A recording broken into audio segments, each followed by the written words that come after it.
नमस्कार, मैं Saurabh Mishra news 24x7 में आपका स्वागत है। इस वक्त की बड़ी खबर दिल्ली के लाल किले से आ रही है और बताया जा रहा है कि दरअसल एक बड़ा ब्लास्ट हुआ है। हम आपको बताएं कि ओनली न्यूज 24x7 बहुत ही जितने भी संवेदनशील खबरें होती हैं हम बहुत ही तरीके से उसको करते हैं, लेकिन इस वक्त की बड़ी खबर की 8 लोगों के, जब तक हम खबर ये रिकॉर्ड कर रहे हैं, 8 लोगों के मौत की पुष्टि हो गई है। यानी इसके जो इसका जो दायरा था वो कहीं ना कहीं बहुत बड़ा था। ये एक सीएनजी ब्लास्ट से नहीं हो सकता है। हमारे साथ हैं चश्मदीद, मैं बात करना चाहूंगा एक बार जो है हिमांशी जी से। हिमांशी जी, आपका स्वागत है ओनली न्यूज 24x7 पर। जी हिमांशी जी, आप वहां पर, आपका घर है आसपास, आपने क्या सुना, कुछ बताएंगी? हमारा घर एकदम दहल गया जैसे ही वो ब्लास्ट हुए। हम लोगों को ये नहीं समझ आया कि ये हुआ क्या। बैक टू बैक वो 2 ब्लास्ट हुए हैं। टीवी में दिखाया जा रहा है सिर्फ एक है, लेकिन वो दो धमाके थे। वो 2 धमाके थे, बहुत तेज थे। पूरे इलाके का सबका घर हिल गया है। सब लोग दहशत में आए कि ये भूकंप था, ये क्या था, क्या फटा क्या नहीं, सब कुछ समझ नहीं आया।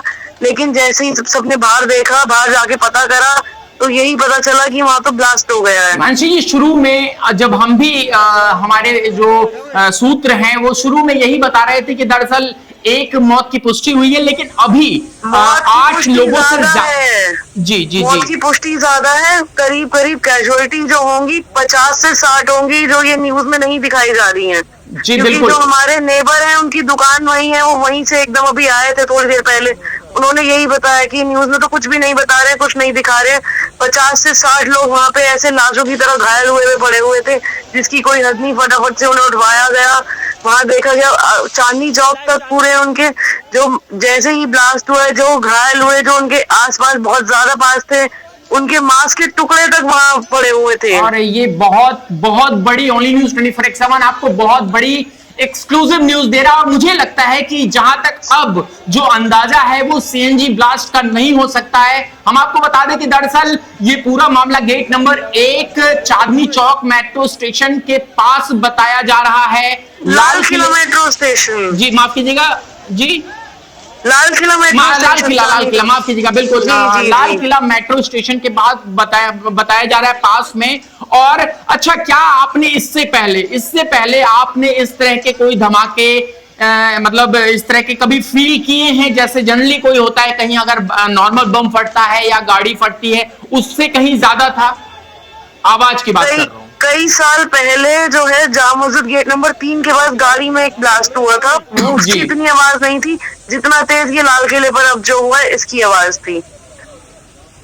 जी बहुत बहुत धन्यवाद आपका, बहुत बहुत धन्यवाद। जो इंफॉर्मेशन हमें हिमांशी जी ने दिया है वो बहुत ही एक्सक्लूसिव है और इस पर बात होनी जरूरी है। ओनली न्यूज 24x7 आपको बता दे, ओनली न्यूज 24x7 आपको बता दे कि दरअसल 2 ब्लास्ट हुए हैं जो न्यूज चैनल नहीं चला रहे हैं। 2 ब्लास्ट हुए हैं और जो चश्मदीद है वो कह रहे हैं मांसों के लोथड़े पड़े हुए हैं, ये आतंकी हमला हो सकता है। ओनली न्यूज 24x7 आपको बता दे कि ये आतंकी हमला हो सकता है। 8 लोगों के 100 LNGP अस्पताल से बाहर ले गए हैं, ये भी खबर की पुष्टि हो रही है। लेकिन जो चश्मदीद बता रहे हैं वो कहीं और है। हमारे संवाददाता मानस भी जुड़ेंगे इसको लेकर। ओनली न्यूज 24x7 चाहता है कि आप इस खबर को इसलिए शेयर करें क्योंकि देश तक पहुंचना जरूरी है, लोगों को सतर्क होना जरूरी है, हमारे साथ जुड़ गए हैं मानस जी। मानस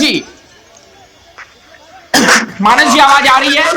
हाँ जी, मानस जी, दरअसल हमारी बात हिमांशी जी से हुई जो कि लाल किले पर ही बगल में मौजूद थी, उनका घर है। उन्होंने कहा कि हमारे सामने 50 से 60 लोगों की बॉडीज गिरी हुई थी। ये एक्सक्लूसिव हमें खबर मिली है और ये भी वो बता रही हैं कि दरअसल न्यूज चैनल में कुछ चल ही नहीं रहा है, न्यूज चैनल में ये सब बताया ही नहीं जा रहा है। देखिए, अब इस प्रकरण पे अभी बोलना कुछ भी नहीं है क्योंकि जब तक ऑफिशियल नहीं आया। देखिए देखिए मानस जी, ऑफिशियल की बात नहीं है। चश्मदीद जो बयान चला रहे हैं, जो बयान बता रहे हैं, हम उस पर बात कर रहे हैं क्योंकि हमारी अभी फोन कॉल पर बात हुई है रिकॉर्डिंग, मतलब हम जो अभी ये खबर अपडेट कर रहे हैं वो फोनों पर थी हमारे साथ, उन्होंने अपडेट दी है। देखिए वो जो कह रही है, हम किसी को लेकर के, देखिए अभी हम ये नहीं चाहेंगे कोई भी खबर हो उससे लोगों में अफवाह या अफरा तफरी का माहौल है। एक प्रतिष्ठित संस्थान होने के नाते हम ये इस बात को जब तक पुष्टि सरकार की तरफ से, दिल्ली पुलिस की तरफ से नहीं की जाती, तब हम अभी तक 8 लोगों के मौतों की पुष्टि हुई है, 12 लोगों के घायल होने की पुष्टि हुई है, जो अभी ऑफिशियल आ रहे हैं।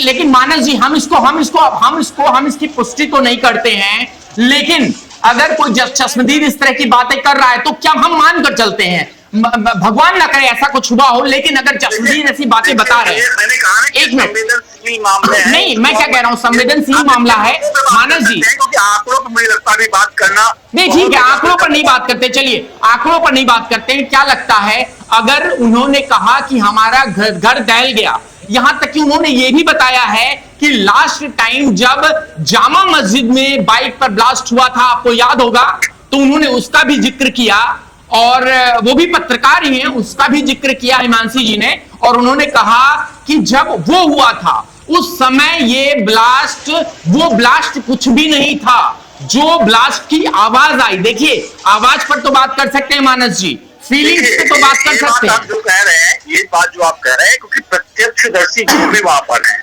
वो आसपास के दुकानदारों से हम जब बात कर रहे हैं, लोगों के बाद जानकारी आ रही, तो उससे पता चल रहा है कि जो एक्सप्लोसिव था वो काफी हाई इंटेंसिव था। इसका मतलब ये था कि उसका धमाके का जो मतलब आसपास के लोग काफी डरे हुए हैं। कई लोग कह रहे हैं कि मैं शॉप में बैठा था, और एक शॉपकीपर बता रहे कि मैं शॉप में बैठा, धमाका ऐसा होता है कि मैं उस जगह जहां बैठा था, मुझे 3 बार में लगा कि मैं 3 बार उछल गया और धरती दहल गई। मानस जी एक बहुत ही महत्वपूर्ण बात मैं क्यों कर रहा हूं, देखिए देश हित का मामला है, कई चीजें, नेशनल सिक्योरिटी का मामला है, बहुत सारी चीजें होती हैं, लेकिन मुझे लगता है पहली बार ऐसी कोई रिपोर्ट है, चाहे वो मुंबई हमला हुआ हो आतंकियों के द्वारा, चाहे वो कोई भी आतंकी हमला हुआ हो इससे पहले, हालांकि 2008 था, तब मीडिया इतना एक्टिव नहीं था, लेकिन उस समय भी मौतों के आंकड़े आने में बहुत समय लग गए थे, लेकिन महज 7 बजे धमाका होता है, 7:30 तक मीडिया कवर कर रहा होता, और अभी जब हम ये खबर कर रहे हैं इस वक्त तक मानस जी 8 लोगों की डेड डिक्लेयर कर दिया गया है, क्या कहेंगे? देखिए मैंने कहा ना कि हाई एक्सटेंस, मतलब इसका जो एक्सप्लोसिव था बहुत ज्यादा इसका इंटेंस था, मतलब अब आप समझ ले सकते हैं कि आखिरकार एकाएक देखिए जो मौतें हुई हैं अभी आप बताई जा रही, ये ऑन द स्पॉट मौतें हैं, ऐसा लग रहा है जिस तरह से ये ऑन द स्पॉट मौतें हुई हैं। इसका मतलब इनको सिर्फ एक फॉर्मेलिटी के लिए लग रहा है कि हॉस्पिटल तक लेके आया गया, जहां क्योंकि शुरुआत में तुरंत ही लगभग आधे 15 से 20 मिनट में एक मौत की पुष्टि की गई थी, बिल्कुल मीडिया चैनल दिखा रहे थे, हम भी मीडिया चैनल सोर्सेज के हिसाब से बता रहे थे, लेकिन ऑफिशियल 800 जो है वो एलजेएपी जो है वो हॉस्पिटल पहुंचाए जा चुके हैं। अभी तक 12 लोगों की खबर आ रही है घायल होने की, इससे अभी ज्यादा कुछ नहीं, लेकिन एक बात तो जरूर है कि वो एरिया काफी घना है, वहां पर मानस जी आतंकी हमला था या नहीं हम इसको क्लियर नहीं करेंगे, लेकिन क्या कयास लगाए जा सकते हैं? देखिए इस वक्त कयास ये है कि हम ये चाहेंगे कि जो हो सकुशल, मतलब जितनी कम कैजुअलिटी हो उतना ही अच्छा है, इससे ज्यादा, क्योंकि कैजुअलिटी जितनी कम, क्योंकि जिस प्रकार से इस वक्त देखिए कोई भी दिल्ली पुलिस हो गए या सरकार की तरफ से कोई भी किसी प्रकार का भी जवाब देने की स्थिति में नहीं होंगे, क्योंकि इस वक्त का जो मेन है कि जो लोग घायल हैं उनको किसी प्रकार का मतलब उनको जितना जल्दी हो मेडिकल फैसिलिटी, क्योंकि ये दिल्ली में ही है तो हम मान सकते हैं कि दिल्ली में मेन उस पे है, तो मेडिकल एलएनजेपी अस्पताल बिल्कुल पास है, वहां से एलएनजेपी सबसे पास है, एलएनजेपी में ले जाया गया उन लोगों को, एलएनजेपी में ही ले गाया गया है, लेकिन सबके बाद ये समझ सकते हैं कि पूरे दिल्ली में हाई अलर्ट के साथ मुंबई को भी हाई अलर्ट कर दिया। मुंबई में सर्च ऑपरेशन क्यों? देखिए ये आम, वैसे भी अगर किसी तरह की कोई घटना आती तो पूरे देश भर में जो मेन सिटीज है उनको हाई अलर्ट पे हमेशा रख दिया जाता है। तो ऐसे में देखिए आतंक आज जिस प्रकार से फरीदाबाद से लेके हर जगह पर कुछ एक्सप्लोसिव की बात आई, डॉक्टर्स पकड़े गए, जहाँ 650 केजी की। मानस जी अभी सब बिहार में चुनाव है, मैं राजनीति से नहीं जोड़ना चाहता, लेकिन जेएनयू का जो हाल इस वक्त आपको दिख रहा है, जेएनयू में जो शर्जील इमाम को बाहर निकालने की बातें हो रही हैं कि शर्जील इमाम को बाहर निकालो, बाहर निकालो, बाहर निकालो। नरेंद्र मोदी को घेरा जा रहा है, अमित शाह को घेरा जा रहा है। क्या लगता है, अगर आतंकी साजिश हुई तो इन जैसे पिल्लों के साथ कुछ किया जाएगा या नहीं?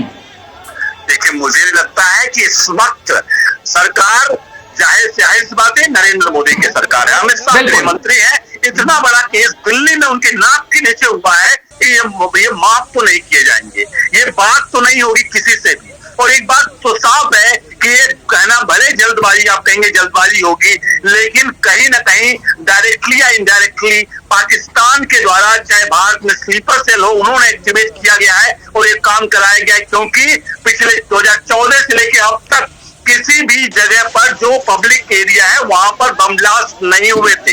मानस जी, हम आपको बता दें, ओनली न्यूज़ 24x7 सीधे एक्सक्लूसिव बता रहा है, दरअसल यह आतंकी हमला था। ओनली न्यूज़ 24x7 आपको बता दें कि दिल्ली के पास, जो दिल्ली में जो आज ब्लास्ट हुआ, वो आतंकी हमला था। बहुत बहुत धन्यवाद मानस जी, बहुत बहुत धन्यवाद। ओनली 24x7 आपको बता दें कि दरअसल ये एक आतंकी हमला था। हमारे जो सूत्र बता रहे हैं वो आतंकी हमले की जो है साजिश बता रहे हैं, और जैसा कि हमारे संवाददाता मानस बता रहे थे और हमारी सहयोगी मानसी जिस तरह से बता रही थी कि दरअसल कितने लोगों की कैजुअलिटी हुई है, हिमांशी, माफ कीजिएगा, हिमांशी बता रही थी इतने लोगों की कैजुअलिटी हुई है। हम यही चाहते हैं, हम कोशिश करेंगे कि और ज्यादा कोई खबर ना आए और कोई जो है इस तरह की खबर ना आए, कैजुअलिटीज की खबर ना आए, हम ये चाहते हैं जी। और उत्तर प्रदेश में भी हाई अलर्ट घोषित कर दिया गया है। नोएडा, दिल्ली एनसीआर में तो था ही, पूरे उत्तर प्रदेश में हाई अलर्ट घोषित कर दिया गया है।